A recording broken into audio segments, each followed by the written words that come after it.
Welcome to the Deep Dive. Today, we're taking a deep dive into the art of persuasion. Ooh, persuasion. Yeah, how people convince you to see their side of things, Yeah. We're cracking open some fascinating excerpts from a lecture by a writing professor Okay. and digging into some real-world examples that'll have you spotting these techniques everywhere.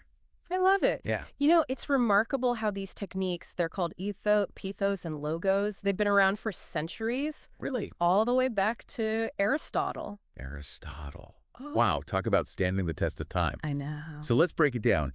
Ethos, Pathos, Logos, Yeah. like the three musketeers of persuasion, Okay. each with their own unique weapon. Exactly. Yeah. Each one adds a different dimension to an argument. Okay. Let's start with ethos. Okay. It's all about establishing credibility, Hmm. building trust between the speaker and the listener. So kind of like if I were to recommend a new restaurant Yeah. and I happen to be wearing a chef's hat while doing it. Well, I'd certainly be more intrigued. Right. But you raise a good point. Okay. It's not just about appearances. Oop. Ethos runs deeper. Okay. It's about demonstrating knowledge, expertise, Mm-hmm. and even passion for the subject matter. Right. Think about a time you were swept away by a speaker's conviction. Yeah. Even if you didn't initially agree with them, Oh, yeah. that's ethos at work. Okay, so it's not just about having a fancy title Right. or wearing the right outfit. It's deeper than that. Yeah. It's about conveying genuine authority Yeah. and passion. Yeah. Precisely. And our professor highlighted that this can get tricky, Oh, really? particularly in the digital age. How so? Well, someone might have impressive credentials, Mm-hmm. but very little online presence. Entry. Does that make them less credible? I see what you mean. Or take, for example, a charismatic influencer Yeah.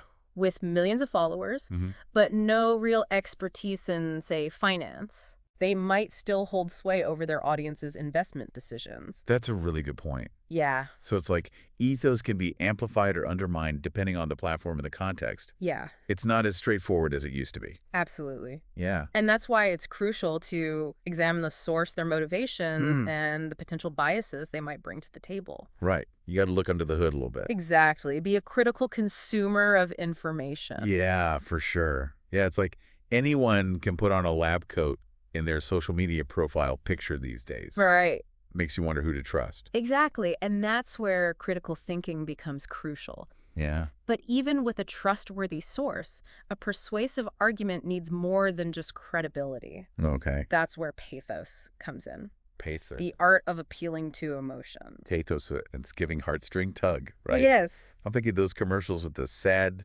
shelter animals and Sarah McLachlan playing in the background. Oh, yeah. Instant waterwork. Precisely, those ads are masters of pathos, Yeah. using imagery and sound to evoke a powerful emotional response. Right. And it's not just about sadness or pity. Okay. Pathos can tap into joy, excitement, fear, Okay. even anger to move an audience. So a really well-crafted speech about, say, climate change Yeah.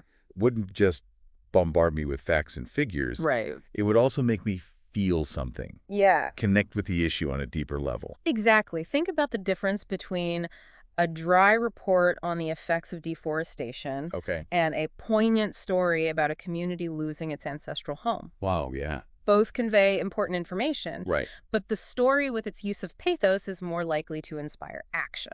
Okay, that makes sense. But I'm guessing there's a fine line between genuine emotional connection Uh-huh. and, well, straight-up manipulation. There is indeed. Our professor actually touched upon this, Did he? cautioning against overly sensationalized arguments that lack substance. It's like those infomercials that prey on people's insecurities or fears. Right, right. They might be effective in the short term, Sure. but ultimately they erode trust. So a healthy dose of pathos, carefully balanced, that's the sweet spot. I think so. Okay.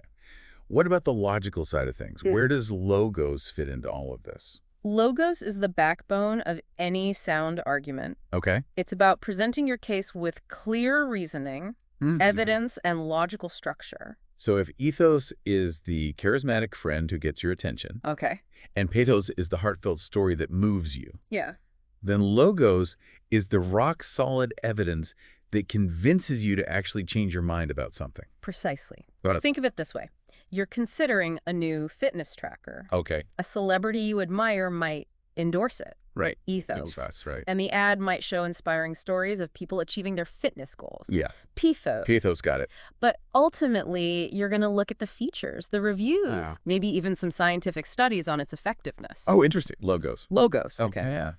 So you're saying even with a trusted source and a compelling narrative, without that solid foundation of logic and evidence, the argument is going to fall flat.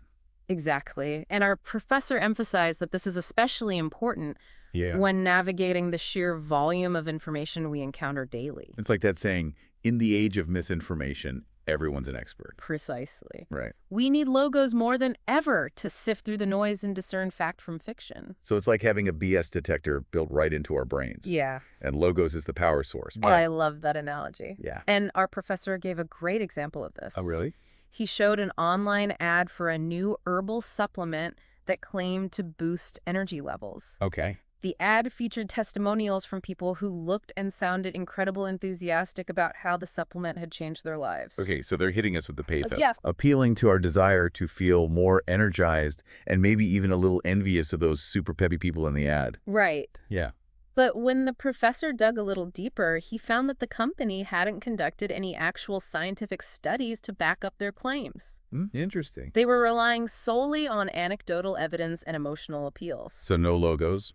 They skipped a step. Exactly. And probably hoping most consumers wouldn't even notice. Right. And unfortunately, this happens all the time. Yeah. Not just with products, but with political arguments, social issues, you name it. Oh, yeah, for sure. People try to sway our opinions without the evidence to support their claims. Which is why having a handle on ethos, pathos, and logos is so crucial. It is. It's like having a superpower for navigating this world of information overload. Absolutely. Yeah. It empowers you to ask the right questions. Right. To see through flimsy arguments and to form your own informed opinions. So next time I'm scrolling through social media watching an ad, Yeah. or even listening to a friend's elaborate excuse for why they're late, Right. I can whip out my handy-dandy persuasive appeals checklist. There you go. Do they have the credibility? Are they tugging at my heartstrings? Mm. And most importantly, where's the logic? Where's the evidence? Exactly. And not only does this make you a more discerning listener, Yeah. but it also helps you craft more compelling arguments yourself. So I can use these same techniques to win that next debate. You could. Convince my boss to give me a raise. But maybe. Or maybe even finally get my partner to watch that documentary I love so much. Well, I can't guarantee those outcomes. Oh, But at least you'll be well equipped to make a persuasive case. right. Remember, understanding ethos, pathos, and logos isn't about manipulation or trickery. Yeah. It's about effective communication, building trust, and connecting with your audience on a deeper level. Such a good point. Yeah. So to our listener, as you encounter arguments and persuasive attempts, put on your critical thinking caps. Yes. And consider, is there an appeal to ethos, pathos, or logos? Yeah. And are those appeals being used effectively or ethically? Keep those questions in mind. Good advice. And you'll navigate the world to persuasion like a pro. Until next time, keep diving deep.